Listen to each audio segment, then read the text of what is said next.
T V میں مجاہد بلوی آپ کو خوش آمدید کہتا ہے، اور ایرانی صدر جنہوں نے ابھی پچھلے ہی مہینے پاکستان کا دورہ کیا تھا، اور اپنے 3 دن کے قیام میں وہ اور ان کی بیگم نے اپنی شخصیت سے، اپنی سادگی سے، اپنے لوگوں سے میل ملاپ سے جو گہرے تاثرات چھوڑے تھے، اس سبب بھی شاید پاکستان کے عوام نے، اور خود بھی ایک صحافی کی حیثیت سے جو مجھے موقع ملا ان کو ذرا فاصلے سے ہی اور زیادہ گہرا تاثر بلکہ دکھ ہوا ان کی جو موت ہوئی۔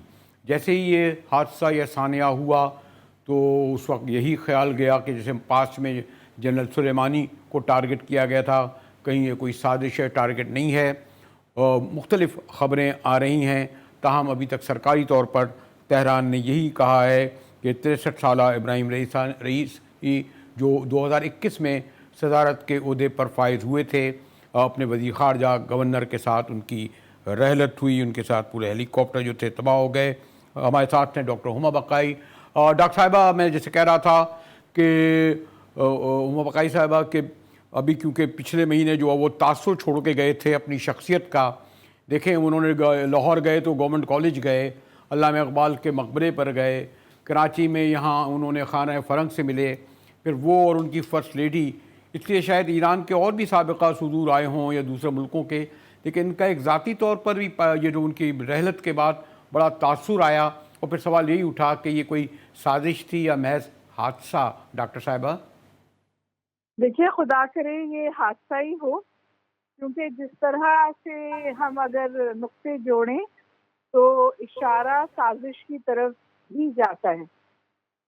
اور میں یہ گزارش آپ سے اس لیے کر رہی ہوں کہ اگر ہم سیکوینس آف ایونٹس دیکھیں تو دیکھیے اسرائیل نے ایک بہت پرووکیٹو حملہ ایرانین کانسولیٹ پہ کیا، جس کو کسی بھی ملک کی سوورینٹی پہ حملہ سمجھا جاتا ہے، اس کی زمین پر ہی حملہ سمجھا جاتا ہے۔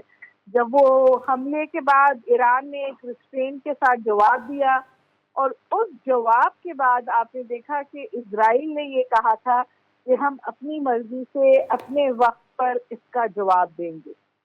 تو ظاہر ہے کہ ذہن ضرور اس طرف جاتا ہے، کیونکہ اسرائیل کی جو صورتحال ہے کانفلکٹ کی، وہ خاصی مخدوش ہوتی جا رہی ہے۔ ان کے اپنے خبر رساں ایجنسی نے یہ کہا ہے کہ اسرائیل جو ہے وہ لیکن ڈاکٹر صاحب آپ یہ سمجھتی ہیں کہ بہرحال ایران جو ہے شخصی حکمرانی کا تو نہیں ہے، جیسے اگر آیت اللہ خمینی تو بہت ان کی امپورٹنٹ شخصیت تھی، ان کے دوسرے تھی، لیکن آپ کے سمجھتے ہیں کہ اوور آل کوئی ان کی پالیسیوں کو تو کوئی نقصان نہیں پہنچے گا؟ مثلا ہمارے پریزیڈنٹ کے جانے سے وہ تو تسلسل سے جاری رہے گا۔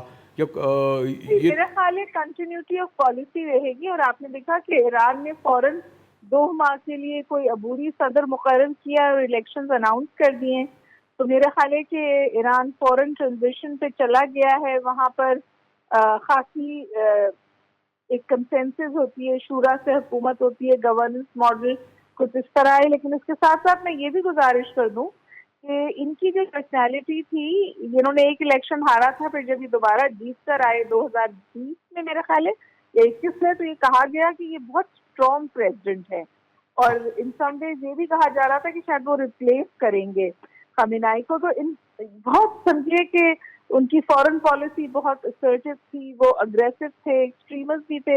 ایران اپنی پالیسیز پہ ڈٹا ہوا تھا، ہیومن رائٹس واچ بہت ساری باتیں کہتی ہے۔ فار ایگزامپل، ان کے دور حکومت میں سب سے زیادہ خواتین کی ہینگنگ ہوئی، اوور آل ہینگنگ بہت زیادہ ہوئی، لیکن ان ہینگنگ پہ خواتین کی ہینگنگ بھی شامل تھی۔ تو رائٹس تھے، ایکسٹریمسٹ تھے، اور جتنا بھی انٹرنیشنل پریشر آیا اس کو سسٹین کرتے ہیں۔ ٹھیک ہے ڈاکٹر صاحبہ، کاش اور بلکہ یہی کہا جائے گا، لیکن اگر خدا نہ کرے یہ سانحہ ہے اور ٹارگٹ ہے اور سازش ہے، تو اس کے مضمرات تو بہت ہی گہرے مستقبل پڑیں گے، اور بھائی کہیں خدا نہ کرے ہم اس جنگ کی طرف آنے۔ شکریہ ڈاکٹر ہما بقائی۔ جیسے میں نے آپ سے کہا کہ ہمارے ایرانی صدر کی اس لیے بھی زیادہ پاکستان نے فیل کیا ہے، ساری دنیا نے، کہ بہت کم عرصے میں انہوں نے ایک الگ شخصیت کی حیثیت سے ابھرے تھے، جو ایرانی سسٹم میں ذرا سا مشکل ہوتا ہے، کیونکہ وہاں جو آیت اللہ ہوتے ہیں وہی طاقت کا سرچشمہ بھی ہوتے ہیں، لیکن بتدریج اب وہ ایک الیکٹڈ پارلیمنٹ اور ان کے صدر کی حیثیت سے جو ان کا کردار تھا وہ بڑا اہم سمجھا جا رہا تھا. ہمارے ساتھ یہ گا کہ ذرا ہمارے یہاں بیٹھے ہوئے ہیں IMF کے لوگ, بجٹ میں شاید 2 ہفتے رہ گئے ہیں یا 3 ہفتے. دیکھیں کیا کیا ہمیں وہ ڈکٹیشن دے رہے ہیں, کسی کے قبول کر رہے ہیں. جو ہماری صورتحال ہے معاشی وہ تو پتہ ہی ہے آپ کو, گندم ہمارے سامنے ہے, ٹیکسٹائل کا کیا حال ہے, آٹو موبائل کا کیا حال ہے, بلڈر کا کیا حال ہے. گفتگو کریں گے ایک بریک کے بعد, ہمارے ساتھ رہیے گا.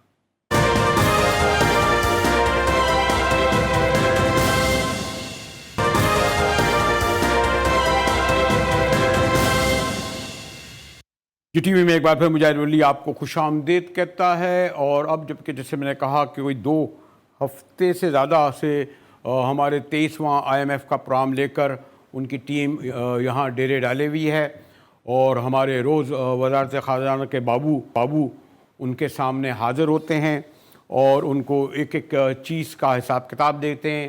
اور وہ باقاعدہ ٹارگٹ کہہ رہے ہیں کہ پنشنر پر اتنا ٹیکس لگاؤ, فلاں انڈسٹری پہ اتنا ٹیکس لگاؤ, اتنا کرو. اور یقیناً میں بھی کہہ رہا تھا لائٹر وے میں کہ کیا وہ یہ نہیں دیکھ رہے کہ آپ جو ان کو دے رہے ہیں ان سے 5-6 ارب ڈالر مانگ رہے ہیں کہ بھائی 12 ارب ڈالر تو آپ کے صرف دبئی میں نکل آئے تھے. لیکن اس وقت یقیناً ہماری جو بڑی بڑی انڈسٹریز شدید بحران کا شکار ہیں. گندم کا تو آپ نے دیکھ لیا کہ ہمارے پاس موجود تھی پھر بھی ہم نے منگوایا, لیکن جو ہماری بڑی انڈسٹری جیسے بلڈرز ہوں, کنسٹرکشن میں دیکھتا ہوں خالی ہے, پھر ٹیکسٹائل جس میں ہم بڑا پراؤڈ کرتے تھے, اور اس سے بڑھ کر یہ کہ آٹو موبائل جو 2.5 بلین ڈالر کی ہوتی تھی, وہاں بھی جو صورتحال جو لاکھ گاڑیاں بکتی تھیں وہ بھی اتنی بحران کا شکار ہے. اور پھر ان سے افیکٹ کم از کم میں دیکھ رہا تھا ایک انڈسٹری سے افیکٹ 15-20-25 لاکھ لوگ ہوتے ہیں. جیسے آٹو موبائل سے بھی تقریباً کوئی 25 لاکھ لوگ وابستہ ہیں. اس پر گفتگو کرنے کے لیے عارف حبیب گروپ کے شاہد علی حبیب صاحب ہمارے ساتھ ہیں, اور یہاں مرتضی لالن صاحب CEO مینوفیکچر ہیں, بڑی گہری نظر رکھتے ہیں. عارف صاحب سے بات ہو سکتی ہے ہماری؟ عارف صاحب سے ہم جاتے ہیں. جی مرتضی صاحب, یہ جو ہم بات کر رہے تھے کہ بجٹ سے پہلے آپ ایکسپیکٹ کر رہے ہیں کہ خاص طور پر جو آٹو موبائل انڈسٹری میں, ہم تو پڑھ رہے تھے کہ جناب انڈس موٹر نے 2 ہفتے کے لیے اپنے کو سسپینڈ کر دیا, اور آپ کو بھلا کرے جناب جو بڑے بڑے آپ کے ادارے تھے جو ہمارے سزوکی والے کو انہیں بند کر دیا. ایک تو میری سمجھ نہیں آیا کہ یہ کیوں بند کر رہے ہیں اپنے, جب بند کرتے ہیں تو یقیناً پتہ نہیں تنخواہیں دیتے ہوں گے یا نہیں دیتے ہوں گے, تنخواہیں نہیں دیتے ہوں گے, ان کے جو اوور ہیڈس ہوتے ہوں گے تو نہیں ہوتے ہوں گے. اور یہ ہر کئی حال ہے, مثلا اگر بلڈرس بند ہے, اگر ایک بلڈنگ بند ہے تو بیچارہ بے روزگار بیٹھے ہوئے ہیں. جی چلے میں کوئی شاہد صاحب سے پوچھ لیتا ہوں پھر آپ کی طرف آتا ہوں. شاہد بھائی, یہ جو اس وقت جو بجٹ بنانے جا رہے ہیں ہم IMF کی مدد سے, جو اس وقت ہماری انڈسٹری کا حال ہے, میں کہہ رہا تھا کہ بلڈرز ہو, آٹو موبائلز ہو, ہمارے ٹیکسٹائل ہو, سب کا یہاں سے ملے گا نہیں, اور وہ کہتے ہیں جی ہمیں اتنا ٹیکس دے دو, 1.2 سے پتہ نہیں کیا بڑھا دیا. تو کیسے بجٹ بنے گا شاہد حبیب صاحب؟ نہیں دیکھیں, پہلی تو بات یہ ہے کہ سب سے امپورٹنٹ بات تو یہ ہے کہ جو اچیومنٹس ہم نے کر لی ہیں اس کو ذرا اپریشیٹ کرنی چاہیے کہ کسی طریقے سے ہم نے کرنٹ اکاؤنٹ ڈیفیسٹ کے اوپر قابو پایا ہے. بجٹ کی بات آپ بالکل ضرور کر رہے ہیں, لیکن آپ یہ دیکھیں کہ ہم نے جس مشکل دور سے ہم گزر رہے تھے, اور اب اس کے بعد کوئی ایکسپیکٹ نہیں کر رہا تھا کہ آج ہم 202 ملین ڈالر کے کرنٹ اکاؤنٹ ڈیفیسٹ پہ ہوں گے. پچھلے ابھی اپریل کا ہم نے 491 ملین ڈالر کا سرپلس ہوا ہے ماشاءاللہ سے. تو اس کے یہی اگر میں پچھلے سال کی بات کروں تو 3.9 بلین ڈالر کا کرنٹ اکاؤنٹ ڈیفیسٹ تھا 10 مہینے کا, اور یہ اس دفعہ 10 مہینے کا 202 ملین ڈالر کا صرف 200 ملین ڈالر کا کرنٹ اکاؤنٹ ڈیفیسٹ ہے, وچ از این اچیومنٹ. لیکن شاہد بھائی سوری ٹو سے, میں تو آپ طالب علم نہیں ہوں, آپ کو تو میں سنتا رہوں گا. آپ نے بینکوں سے جو لون لیا ہے اس بار پچھلے جولائی سے غالباً اپریل تک ڈبل لون لیا ہے اسٹیٹ بینک سے, کہاں سے؟ یعنی اور ابھی آپ کمٹ کر رہے ہیں IMF سے کہ ہم آئندہ اسٹیٹ بینک سے ایک پیسہ نہیں لیں گے؟ نہیں, لون تو مجاہد بھائی لینا ہی پڑے گا نا, ہمیں ڈیٹ ری پیمنٹ کرنی ہے, ہمارا تو انٹرسٹ پیمنٹ ہے ہماری. آپ خود دیکھ لیں نا کہ ہمارا ٹیکس جہاں تک اگر آپ بینک سے لینے کی بات کر رہے ہیں تو آپ یہ بھی دیکھیں کہ 9.4 ٹریلین کا ہمارا ٹیکس کا ٹارگٹ ہے, جو کہ بہت زیادہ ٹارگٹ تھا, جو کہ ہم اچیو کرنے جا رہے ہیں انشاءاللہ. اور جیسے آپ نے کہا کہ 1.3 ٹریلین کا ہم بڑھائیں گے, یہ لوگ تو یہ چلے جائیں گے نیکسٹ ایئر 11.3 پہ چلے جائیں گے. تو ظاہر ہے وہ تو ہمیں ان کو بڑھانا ہے, لیکن آپ یہ بھی تو اپریشیٹ کریں نا کہ 9.4 ٹریلین کا جو ٹارگٹ ہے، جو اس دفعہ کا ٹارگٹ تھا، وہ اچیو ہونے جا رہا ہے انشاءاللہ. اور یہ اسٹیٹ بینک کا ریونیو آپ دیکھیں، آپ یہ دیکھیں نا کہ سبسڈیز جو ہے وہ ختم کر دی پاور کے اوپر اور گیس کے اوپر. یہ بھی آپ اپریشیٹ کریں کہ اس ملک میں جو ہے جو کبھی الیکٹریسٹی کی اور گیس کی پرائس جو نہیں دیتے تھے وہ اب دے رہے ہیں. مطلب شاید بھائی یہاں تک آپ آئیں ذرا ایک مجھے رحمت دیے. مرتضیٰ صاحب ہمارے ساتھ. مرتضیٰ صاحب ویسے تو آپ اوور آل انڈسٹری کا جیسے میں نے کہا اس وقت ہماری بڑی ہوتی تھی، بلڈرز ہیں، ٹیکسٹائل ہیں، لیکن آپ کا ایک ایکسپرٹیز ہیں آپ کے اس میں، اور میں دیکھ رہا تھا کہ کوئی $2.5 بلین کی آپ کی آٹو موبائل کی انڈسٹری تھی. روز سنتے ہیں کچھ نہ کچھ بند ہو رہا ہے، 25 لاکھ لوگ اس سے متاثر ہوں گے. ابھی تک گاڑیاں باہر سے گاڑیاں آ رہی ہیں، آپ کی گاڑیاں نہیں جا رہی ہیں. وہی جیسے گندم ہماری پیدا ہوئی ہوئی تھی وہ تو پڑی بھی اور منگوا رہے ہیں ہم باہر سے. جی بسم اللہ الرحمن الرحیم. السلام علیکم مجاہد صاحب. پہلے تو آپ کا شکریہ کہ آپ نے اس ایشو کو اتنا امپورٹنٹ سمجھا کہ آپ نے آج ہمیں مدعو کیا ہے کہ ہم اس بارے میں بات کریں. دیکھیں جو آپ نے بحران کا ورڈ یوز کیا نا، یہ بالکل صحیح ورڈ ہے. آج یہ پوری انڈسٹری بحران کا شکار ہے. آپ نے انویسٹمنٹ کی بات کر دی کہ 2.5 بلین کی انویسٹمنٹ ہے. اس وقت پاکستان میں 13 اسمبلرز ہیں. دیکھیں کسی زمانے میں کہا جاتا تھا کہ صرف جیپنیز کی مونوپلی ہے، آج وہ ٹائم نہیں رہا. آج کورین مینوفیکچررز بھی ہیں، آج چائنیز بھی ہیں، آج اس کے علاوہ بھی مینوفیکچر آئے ہیں. اس وقت 13 اسمبلرز کے ساتھ ساتھ پاکستان میں 150 آٹو پارٹ مینوفیکچرر ہیں جن کو ہم ریپرزینٹ کرتے ہیں پاپام میں. اچھا یہ ایک تاثر ہے کہ پاکستان میں لوکلائزیشن نہیں ہوتی، پارٹس نہیں بنتے، صرف اسمبلی ہوتے ہیں. ہم آپ کو یہ بتا سکتے ہیں کہ اس وقت جو ہم اینیولی پارٹس بنا رہے ہیں 150 بلین کے پارٹس ہم یہ آٹو مینوفیکچررز اسمبلرز کو دے رہے ہیں. لیکن پرابلم کیا ہے کہ ہمارے پاس اس وقت جو کیپیسٹی ہے پاکستان میں، ہم لوگوں نے جو پلانٹس لگائے ہیں، جو انویسٹمنٹ کی ہے، وہ 5 لاکھ یونٹس کے لحاظ سے کی ہے. اور اس وقت ہماری جو سیل ہے وہ 1 لاکھ یونٹ پہ آ گئی ہے. اب آپ یہ بات سمجھیں نا کہ ایک پلانٹ جو 5 لاکھ کے مطابق فیزیبل تھا، وہ جب 1 لاکھ یونٹ بنائے گا تو کیا ہوگا؟ یہ ایسے کہ اسٹیل مل جو ہمارا 11.1 پیدا کرتا تھا ملین کی جو اس کی پیداوار تھی، مکمل بندی ہو گیا، بالکل انحصار ہو گیا اس وہی تھے. شاید بھائی یہ جو انہوں نے بات کی، جیسے ایک ہی انڈسٹری کی بات کر رہے ہیں نا کہ انہوں نے جو اپنا پلانٹ بنایا آٹو موبیلی کا، وہ کہتے ہیں جی ہماری 5 لاکھ اس کی گنجائش تھی اور ہم 1 لاکھ ہم سے نہیں لی جا رہی. اب آپ جو کہہ رہے ہیں تو آپ کی اگر آپ کہہ رہے ہیں کہ ہم امپرومنٹ ہر شعبے میں کر رہے ہیں، اور اگر ہمارا جو اس وقت اقتصادی مینیجر اور بابو ہیں وزارت خزانہ کے کام کر رہے ہیں، تو ان کی نظریں اس طرف نہیں جاتی شاہد بھائی؟ تو ہم کیا کریں؟ ہم ان کی اگر 5 لاکھ کی کیپیسٹی ہے تو گورنمنٹ کیا کرے؟ پرچیز کر لے گیا 5 لاکھ. کیا کہنا چاہ رہے ہیں؟ میرے کہنے کا مطلب یہ ہے کہ بھئی انڈسٹری چلتی ہے اپنے کمپٹیشن پہ چلتی ہے، اپنی ڈیمانڈ اور سپلائی پہ چلتی ہے. اتنے عرصے سے جب انہوں نے اپنے پلانٹس لگائے ہیں اور کیا ڈیلیشن لیول اچیو کیا ہے، آپ ذرا پوچھیں کیا ڈیلیشن لیول. میں آپ سے یہ پوچھوں گا کہ یہ جو میں نے ابھی کنسٹن جا رہا تھا، آپ کے ہزاروں کی تعداد میں جو فلیٹ بنے ہوئے کیوں ہیں؟ آپ نے کیسے چھوڑ دیا وہاں اندھیرے فلیٹ؟ آپ 12 14 منزلوں کے کھڑے ہیں، جب ڈیمانڈ نہیں تھی تو کیوں بنائے آپ لوگوں نے؟ میں نیا رواد آپ نے بنایا، بہت اچھا بنایا. نہیں، they are bearing the brand نا. وہ ظاہر ہے ان کا ایک اپنا ڈیسیشن تھا کہ اگر میں نے اپنی کیپیسٹی لگائی ہے تو میں نے کوئی حکومت سے کوئی وعدہ تھوڑی لے لیا ہے کہ وہ میری کیپیسٹی پوری کر کے دے گا. بھائی اس کا پیور اکنامکس ہوتی ہے اور پیور کمپٹیشن ہوتا ہے اور ڈیمانڈ اینڈ سپلائی ہوتی ہے. کبھی آپ کا اچھا بھی ہوگا سیزن، کبھی برا بھی ہوگا. تو برے سیزن، جس طرح اچھے سیزن میں آپ کوئی اپنے پروفٹ کا 90% پروفٹ تو نہیں دے دیتے نا ٹیکس کا، تو برے سیزن کا بھی you have to bear the brand. ہمارے سیمنٹ کے پروجیکٹس ہیں، ہمارے اسٹیل کے پروجیکٹس ہیں، ہم ظاہر ہے وی آر فیسنگ ہرڈل. اب اس میں ہمارا نہیں بک رہا سیمنٹ. ٹھیک ہے، چلیے یہ والی کوئی کچھ وہ یہ کہتے ہیں جناب، آپ کو جب ان کو تو پتا تھا کہ اتنے مکان کی ضرورت ہے، وہ کہتے ہیں آپ نے جو کیپیسٹی بنا لی اور آپ نے اتنے لوگ ملازم رکھ لیے تو ہمارا کیا ہے؟ جو آپ کو توقع تھی کہ یہ 5 لاکھ یونٹ کی ڈیمانڈ ہے.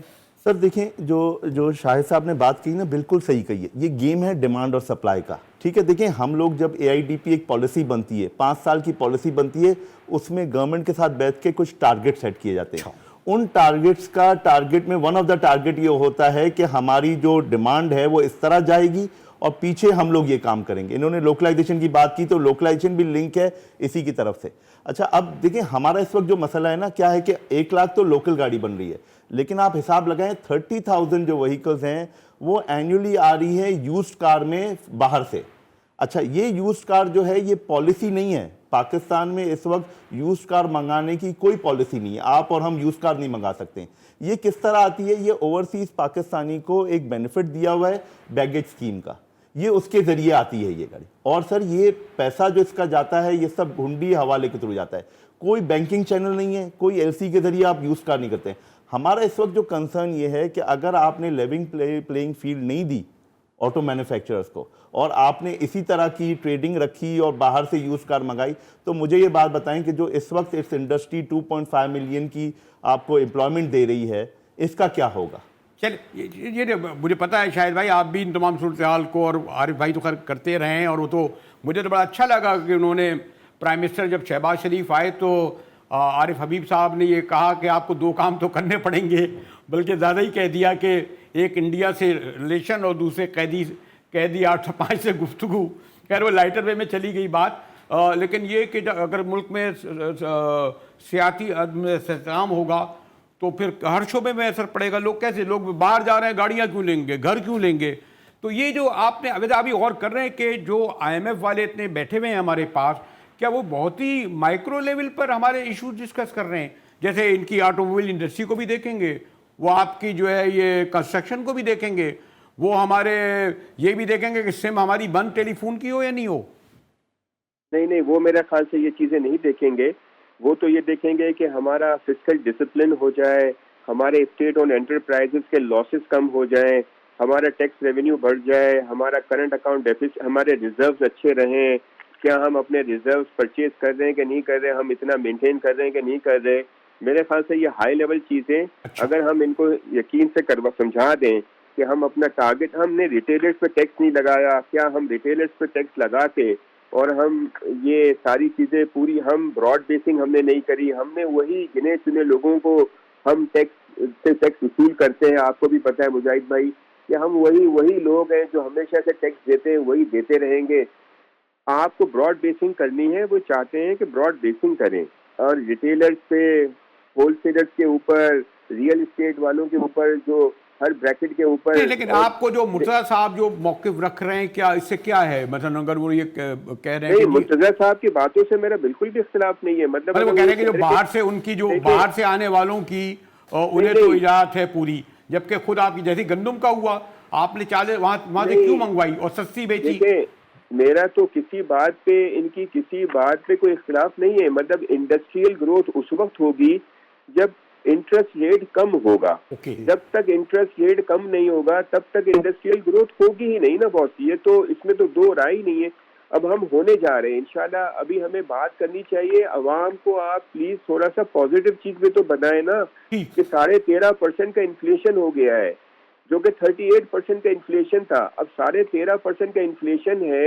اور اگر یہ انشاءاللہ مئی کے مہینے میں 13.5% پوسٹ ہوتا ہے تو یہ جون کے مہینے میں آپ کا انٹرسٹ ریٹ کم ہونا شروع ہوگا, اور یہ کم ہونا شروع ہوگا تو یہ ہر جگہ امپیکٹ کرے گا. جو ایل ایس ایم گروتھ ہماری صرف 0.1% پہ ابھی چل رہی ہے, یہ ایل ایس ایم گروتھ کو بڑھنا ہے. ہم صرف ایگریکلچر گروتھ پہ ہی اس دفعہ چلے ہیں. ایگریکلچر گروتھ میں ویٹ کی بمپر کراپ ہو گئی, کاٹن. لیکن عارف بھائی, شاہد بھائی, یہ اس لیے شارٹ ٹرم میں دیکھیں میرا جیسا آدمی, اب گاڑی اب ایک ضرورت ہے, گھر ایک ضرورت ہے, لگژری نہیں ہے ابھی. پہلے کے زمانے میں گاڑی کو لگژری سمجھا جاتا تھا, گھر کو کرائے کا. خیر میں تو ابھی تک کرائے گھر میں رہ رہا ہوں. گاڑی بھی پہلے قسطوں میں مل جایا کرتی تھی, بڑی آسان, بینک لون وہ تو ختم ہی سلسلہ ہو گیا. مثلاً یہ جو 2-3 چیزیں ہیں ہماری, گاڑی ہوئی اور گھر ہوا, اب یہ لگژری ضرورت ہے. اس سلسلے میں کیا ہمیں ریلیف مل رہا ہے؟ ہمیں کیا آپ لے آئے مہنگائی 13.7 پہ لے آئیے آپ, گروتھ آپ کی 1.2 ہو جائے, عام آدمی جب جائے گا اسے کیا مل رہا ہے؟ سر دیکھیں میری بات سنیں, جس کو نہیں ماننا وہ تو کبھی بھی نہیں مانے گا. میں تو ماننے کے لیے تیار ہوں, آپ بتائیں. دیکھیں میری بات سنیں, کار آپ کی ضرورت ہے, آپ کی سوئی لگتا ہے کار پہ ہی اٹک گئی ہے. میں اس لیے بول رہا ہوں, دیکھیں کار کا اب میں کیا کروں, وہ تو آپ کار پولنگ کریں, ٹھیک ہے نا. میں نے تو اپنی آفس میں کار پولنگ کروائی ہے, اس پہ انسینٹیو دے رہا ہوں کہ جو کار پولنگ کر کے آئے گا. دیکھیں جس کی جتنی ضرورت ہوگی نا وہ اچھا مجھے اتنی خوشی ہوئی کہ جیسے ہی انفلیشن جب یہ بڑھا تو ہمارے لوگوں نے خود ہی اس کا ارینجمنٹ کیا. بہت سارے لوگ خود ہی ارینجمنٹ کرتے ہیں کہ چلو کار پولنگ کرتے ہیں, کیونکہ ہر کسی کو اپنی سیلری کے مطابق ہی کام کرنا ہے, اس کو اپنی زندگی گزارنی ہے. تو وہ تو آپ جو ہے اس کو تو مینیج کر سکتے ہیں. اب اس پہ پتہ نہیں, اب اس کے اوپر ایک منسٹر لگا دیں کہ اس کو مینیج کرنے کے لیے, مجھے نہیں پتا, لیکن اس کو مینیج کیا جا سکتا ہے. ہمیں تھوڑا لارجر پکچر کو ہمیں دیکھنا ہے. لارجر پکچر کیا ہے؟ انڈسٹریل ایکٹیویٹی, جو کہ انہوں نے کہا نا, مرتضی صاحب نے کہا کہ انڈسٹریل ایکٹیویٹی, وہ انشاءاللہ مجھے لگتا ہے آگے جا کے 2.5-3% کی انڈسٹریل ایکٹیویٹی ہوگی, کیونکہ ہمارے جی ڈی پی گروتھ بھی 3% ہمیں کرنا ہے. تو انڈسٹریل ایکٹیویٹی کے بغیر تو ہو ہی نہیں سکتی. اچھا, ایسا لگ رہا ہے یہ تاثر آ رہا ہے کہ شاید بھائی سے میں زیادہ اختلاف کر رہا ہوں, آج وہ کہہ رہا ہوں, وہ تو کہہ رہے ہیں یہ بات صحیح ہے کہ اوور آل انڈسٹریل ایکٹیویٹیز ہوگی. مثلا کوئی ادارہ کھلے گا تو اسے گاڑیوں کی ضرورت ہوگی. ہم لوگ جیسے تھے, جیسے ہمارے ہر شعبے میں چلے جائیے تو ان کے تو یہ جو ہمارے یہاں تو پرائزز گاڑیوں کی بڑھ رہی ہیں نا, عام آدمی کی پہنچ سے دور ہو رہی ہے نا. مجاہد بھائی ان کا مسئلہ یہ ہے کہ لیز فائنینسنگ بھی رک گئی ہے نا ابھی, ہے نا. مسئلہ یہ ہو گیا کہ ان کی فائنینسنگ بھی 3 ملین, مرتضی کریکٹ می, کس نے روکی ہے ان کی فائنینسنگ؟ ہاں, وہ 3 ملین سے زیادہ کی فائنینسنگ بھی نہیں مل رہی نئی گاڑیوں کے اوپر.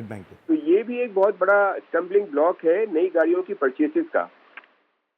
مجھے آسانی سے سمجھا رہی ہے, میں تھوڑا سا دیکھیں شاہد بھائی بالکل صحیح کہہ رہے ہیں کہ اس وقت جو ہے آپ نارملی جو گاڑی کی پرائسز ہوتی ہے نا, ہر کسٹمر اپ فرنٹ کیش لے کے گاڑی نہیں افورڈ کر سکتا ہے, ٹھیک ہے.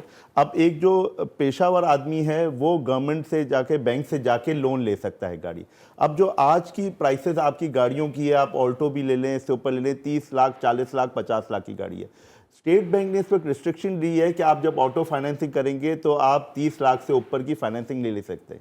اس کا مطلب اگر آپ ایک 50 لاکھ کی گاڑی لے رہے ہیں تو 20 لاکھ آپ کے پاس ہونے چاہیے, ورنہ آپ فائنینسنگ نہیں کر سکیں گے. تو یہ پوائنٹ بالکل صحیح ہے شاہد صاحب. اسی طریقے سے شاہد بھائی اگر آپ کا ذکر نہیں کرنا چاہیے کیونکہ وہ پاس کا ذکر ہو جائے گا, پھر بانی کا نام آ جائے گا. لوگ کہہ رہے تھے کہ جی اتنا آسان بنا دیا تھا گھر لینا. ہاؤس بلڈنگ والے کہتے تھے کہ جب ابھی جو انہوں نے دعویٰ کیا تھا نا کہ 1 کروڑ لوگوں کو گھر دیا جائے پاس کی گورنمنٹ نے, تو اب وہ کہنے کے سب اچانک بند ہو گیا. ایک تو یہ بھی تو پرابلم ہے, حکومتوں کے تبدیلی کے ساتھ آپ کی پالیسیاں چینج ہو جاتی ہیں. آپ اگر 5 سال کی پالیسی عارف حبیب بھائی بنائے لیے بیٹھے ہوئے ہیں, پتہ چلا 3 سال بعد گورنمنٹ ہی چینج ہو گئی, اسے نئی پالیسی لے کے آ گیا. یہ آپ نے بہت ہی اچھی بات کری ہے. یہ بہت ہی انفارچونیٹ ہے کہ یہ پالیسی جو یہاں پہ ہے نا, یہ چینج آف پالیسی ہونے کی وجہ سے بھی بزنس مین جو ہے نا وہ کتراتے ہیں. بزنس مین اپنا ماڈل, فائنینشیل ماڈل ہی نہیں بنا سکتا بیچارہ. وہ اس لیے کہ اس کو پتہ ہے کہ جب آپ نے کہا نا قیدی نمبر جو بھی کہا, وہ اگر ہوں گے تو یہ ہوگا, اور دوسرے ہوں گے تو کوئی یہ ہوگا, تیسرے ہوں گے تو یہ ہوگا. تو یہ اس کی وجہ سے یہ بہت بڑا ایک ایشو ہے جو ہمیں ہینڈل کرنا ہے. ہمیں اکنامک پرائیورٹی دینی ہے. ہمیں یہ ساری چیزوں کو مطلب اس کے اوپر اس کو ٹچ ہی نہیں کرنا, چاہے کوئی بھی پولیٹیکل فیس آ جائے. تو یہ مرتضی صاحب سے بھی ریکویسٹ ہے کہ یہ گورنمنٹ کو اس طریقے کی ریکمنڈیشنز دیں, جس طرح کہ بھائی آپ اکنامک پرائیورٹی رکھیں, اور اس میں پالیسی جو آپ نے کہا نا پالیسی, یہ ایک ہی رکھیں بھائی. یہ 10 سال کا ایک ویژن ہونا چاہیے. میں تو 10 سال تو بہت کم ہے میرے خیال سے, 15-20 سال کا ایک ویژن ہونا چاہیے کہ بس اس 15-20 سال کا ویژن کہاں ہوا, تو 4 مہینے بعد ہی حکومت ڈومل ڈول ہونے لگتی ہے.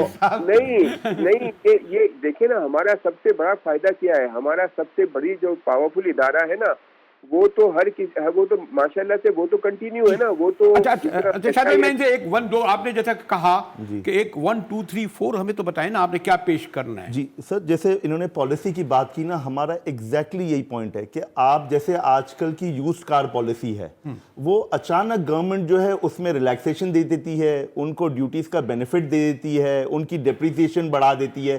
اس سے کیا ہوتا ہے کہ ایک انفیئر ایٹماسفیئر کریٹ ہو جاتا ہے. اور آپ کی جو بنی ہوئی اس کا کیا ہو رہا ہے؟ ہماری پالیسی جو ہے آٹو کی پالیسی وہی رکھی ہوئی ہے, تو ہم ایک AIDP میں 5 سال کی پالیسی آتے ہیں اس کے لحاظ سے. ابھی آپ نے دیکھا ہوگا کہ جو 13 اسمبلرز آئے ہیں, گورنمنٹ نے ایک پالیسی دی, اس پالیسی کے تحت دوسری انویسٹمنٹ آئی پاکستان میں اور اسمبلرز لگ گئے. اب یہ اچانک سے یوزڈ کار کی پالیسی کو چینج کر دیا گیا. اس سے کیا ہوا کہ جو یوزڈ کار پہلے جو ہے وہ 1% 2% آتی تھی, اب وہ 30% ہو گئی ہے. تو آپ یہ سوچیں کہ یہ پھر آپ کی کون لے گا یہ والی, پھر ہمارا پرابلم ہوتا ہے کہ انفیئر کمپٹیشن ہو جاتا ہے. تو جو بات اس وقت شاہد صاحب نے کی نا, ہم ایگزیکٹلی گورنمنٹ کو یہ کہہ رہے ہیں کہ آپ ایک کنسسٹنٹ پالیسی بنائیں, لانگ ٹرم پالیسی بنائیں. اور سر ہم ساتھ میں یہ کہتے ہیں کہ کیونکہ دیکھیں پاکستان میں ہم بیٹھے نا, ہم سب کا سب سے بڑا مسئلہ کیا ہے کہ ہمیں امپلائمنٹ جنریٹ کرنی ہے. تو ہم چاہتے ہیں کہ آپ پرو انڈسٹری پالیسی بنائیں. آپ ہمارے ساتھ بیٹھے ہیں, ہم گورنمنٹ کے ساتھ انگیج بھی ہیں, ہم چاہتے ہیں EDP ہے, گورنمنٹ آف کامرس ہے, ہمارے ساتھ ministry of industries and production ہے, ہم چاہتے ہیں ہمارے ساتھ آپ بیٹھ کے ایک لانگ ٹرم پالیسی بنائیں, ہمیں آپ ایک گیم پلان دیں, ہمیں اس کے تحت آپ مانیٹر کریں اور اس کو پھر بار بار نہ چھیڑیں, تاکہ اس کے لحاظ سے نہ صرف پاکستان میں ہم کام کریں بلکہ ہو سکتا ہے اور مینوفیکچرر. لیکن ایک اور چیز بھی تو اضافہ کر لیں شاہد بھائی, اور وہ ہے انرجی. آپ ان کے کہہ کر چلیں, آپ نے پیٹرول کی ابھی 13 روپے قیمت کر دی, پھر بھی غالباً 277 بہت ہے. گیس اول تو اب تو چلو پھر بھی تھوڑی بہت آنے لگی. تیسرے ہم نے بجلی, آپ یعنی وہ ہم کہہ رہے ہیں کہ جی بڑھائیں. تو یہ جو آپ کی چاہے کنسٹرکشن کی انڈسٹری ہو چاہے آٹو موبائل کی ہو, اس کا انرجی سے بھی تعلق ہے. جب آپ کو مہنگی گیس, مہنگی بجلی ملے گی, مہنگا پیٹرول ملے گا, تو کاسٹ تو بڑھنی ہی بڑھنی ہے نا شاہد حبیب صاحب.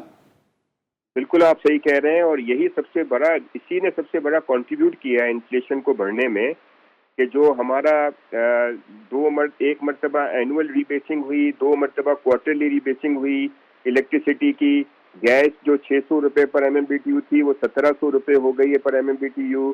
تو ظاہر ہے ابھی ہم 52 روپے آپ پر کلو واٹ الیکٹریسٹی دیتے ہیں, ظاہر ہے انڈسٹریز بھی اتنا ہائی ریٹ دے رہے ہیں. تو یہ ہم نے وہ بھی تو ختم کرنا تھا نا, جو ہماری کیپیسٹی پہ ہمارے جو اتنے جو اگریمنٹس ہوئے تھے پاور پلانٹس کے, اور جو ہم نے پچھلے سالوں میں پچھلے دہائی میں ہم نے جو ہمارے اگریمنٹس ہوئے ہیں ان کو بھی تو ہمیں آنر کرنا ہے. تو وہ سب چیزوں کی وجہ سے ہمیں گورنمنٹ کو یہ جو سبسڈی دیے جا رہی ہے. اچھا, اگر میں شاہد بھائی, یہ تو موضوع کیا ہے, ابھی تو وہ سب وہاں سب بیٹھے ہوئے ہیں وہ لوگ سر جوڑ کے ادھر کیا, اگر میں جس سے یہ کراؤں کہ اگر لاسٹ کے یہ جو بات جس گفتگو کی روشنی میں کر رہے ہیں, ایک تو آپ نے کہا کہ یوز کار کا, دوسری اس کا, ایسے ہی جیسے کنسٹرکشن میں بھی یہی پرابلم ہے نا, بجلی پانی گیس, اس میں سبسڈی آپ اگر ان لوگوں کو دیں گے کہ جو پروڈکٹ کر رہے ہیں اور ٹیکس زیادہ دے رہے ہیں, اس کو جوڑیں نا. جو انڈسٹری ٹیکس زیادہ دے رہی ہے اسے سبسڈی دیں. نہیں, لیکن وہ IMF نہیں مان رہا نا مجاہد بھائی. مسئلہ یہ ہے کہ ہم تو دے دیں گے لیکن IMF نہیں مان رہا. آپ کو جو اگلا جو پروگرام ہے وہ آپ کو پھر نہیں ملے گا. اگر آپ 4 سال کا پروگرام, اب IMF یہ تو نہیں کہہ رہا نا کہ گاڑیاں جو ہے باہر کی لو یہاں میں الیکٹریسٹی کی, بجلی کی بات کر رہا ہوں. الیکٹریسٹی اور کنکلوڈنگ ورڈ, اگر مثلا یہ کہ آپ کا یہ کہنا ہے کہ جی جو باہر کی یوز کار ہے ان کا تو یہ ساتھ یہ ہے, اور آپ کے ساتھ ہے, اور آپ کی آلریڈی چل رہی ہے, کسی سے آپ کو امید ہے کچھ بہتری کی؟ سر دیکھیں, گورنمنٹ کے ساتھ ہمارے بہت پازیٹیو وائبز ہیں. ابھی جو ہمارا ڈسکشن چل رہا ہے, گورنمنٹ ہمارا پرابلم سمجھ بھی رہی ہے اور ہمیں یقین دہانی بھی دلا رہی ہے کہ ہم انشاءاللہ آپ کے ساتھ بیٹھ کے ایک اچھی پالیسی بنائیں گے. تو وی آر ویری ہوپ فل. جس طرح شاہد صاحب نے بھی کہا, ہمارے بھی امید ہے کہ پاکستان کے میکرو اکنامک انڈیکیٹرز بہتر نظر آ رہے ہیں. تو وی آر ہوپ فل کہ انشاءاللہ پاکستان میں جب انفلیشن نیچے آئے گی, انٹرسٹ ریٹ نیچے آئے گا, تو بزنس ایکٹیویٹی بڑھے گی اور اسی سے آپ کی امپلائمنٹ جنریشن بھی ہوگی اور آپ کی آگے مارکیٹ بھی اچھی ہوگی. میرا کنکلوڈنگ میرا یہ ہوگا کہ پرائیویٹائزیشن کے اوپر بالکل فوکس کریں. جتنے بھی اسٹیٹ اون انٹرپرائزز ہیں نا اس کو پرائیویٹائز کرتے ہیں. اب اس پر شاید بھائی اس کے لیے الگ آپ کو بلاؤں گا پرائیویٹائزیشن, کیونکہ نجکاری کا کوئی تجربہ اچھا نہیں رہا ہے. برسوں سے یہ 100 ارب سے زیادہ کھا رہے ہیں, اور یہ تو ابھی گفتگو. ایک اور اہم ایشو اس وقت ہمیں فیس کرنا پڑا, آج بڑا ایک المناک بات ہے کہ کرغزستان میں جو ہمارے کوئی, اول تو یہ سمجھ میں نہیں آیا کہ 10 سے 12 ہزار طلباء جو ہے کرغزستان میڈیکل کو آ رہے ہیں, اور پیسے انویسٹ کرنے والے پاکستان کے ہیں. اس پر گفتگو کریں ایک بریک کے بعد, ہمارے ساتھ رہیے گا.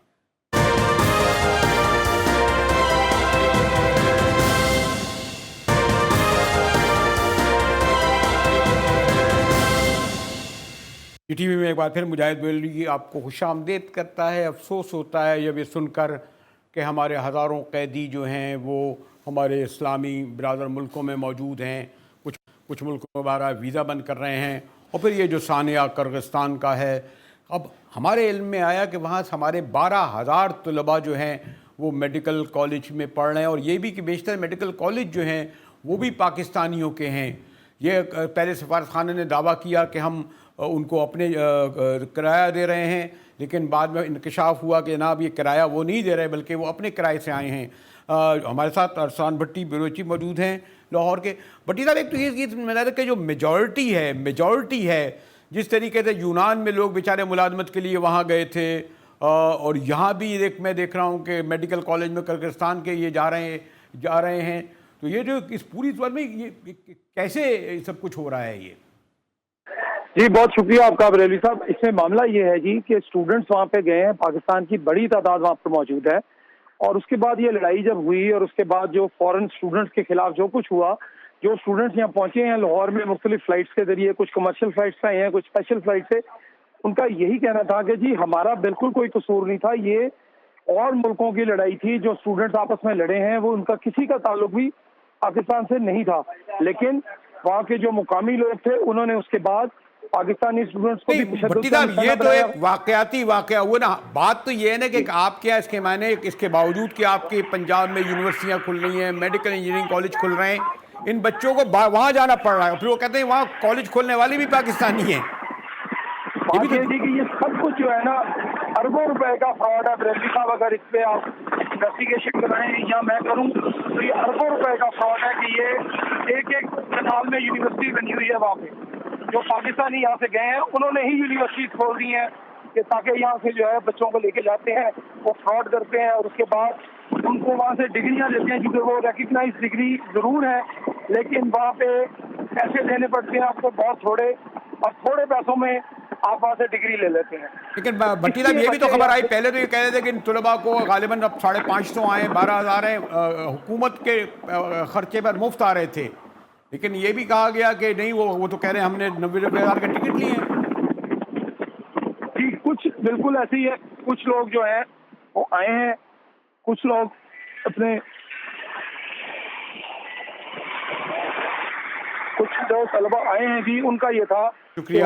جب آئے ہیں تو انہوں شکریہ ارسلان بھٹی صاحب. جیسے میں نے آپ سے کہا کہ اور واقعہ کہ صرف کرغزستان میں آپ غور کیجئے, یہ جب خبر بریک ہوئی ہے تو کہ 12,000 طلباء ہمارے میڈیکل ایجوکیشن کے لیے جا رہے تھے اور ہزاروں ڈالر دے کے جا رہے تھے, مفت نہیں جا رہے تھے. اور پھر یہ بھی بات ہے کہ جناب ہم وہاں انویسٹیگیٹ کر رہے ہیں, ہمارے یہاں کون سی ایسی چیز ہے جس میں کاروبار نہیں دے گیا. اگر ہم سینٹرل ایشیا کے تمام ممالک میں دیکھیں تو یہ تعداد شاید 1 لاکھ سے زیادہ ہے جو اس طرح تعلیم کے لیے یا تعلیم کے بہانے میرا خیال میں روزگار کے لیے جاتے ہیں, پھر اور بھی سانحہ سمندر کی نظر ہو جاتے ہیں, بارڈر پولیس کی نظر آتے ہیں. افسوسناک امر ہے کہ پاکستان کی حکومت اپنے اس عوام کے, باہر کے ملک کا اگر ایک فرد کے ساتھ زیادتی ہو وہ آ جاتے ہیں یہاں پر, اور ہمارے ہزاروں لوگ جو ہیں اس طرح دربدر ہوں, مارے جائیں, ان کا کوئی خبر لینے والا نہیں ہے. اسی کے ساتھ ہی جی ٹی وی سے مجاہد بریلوی کو اجازت دیجیے.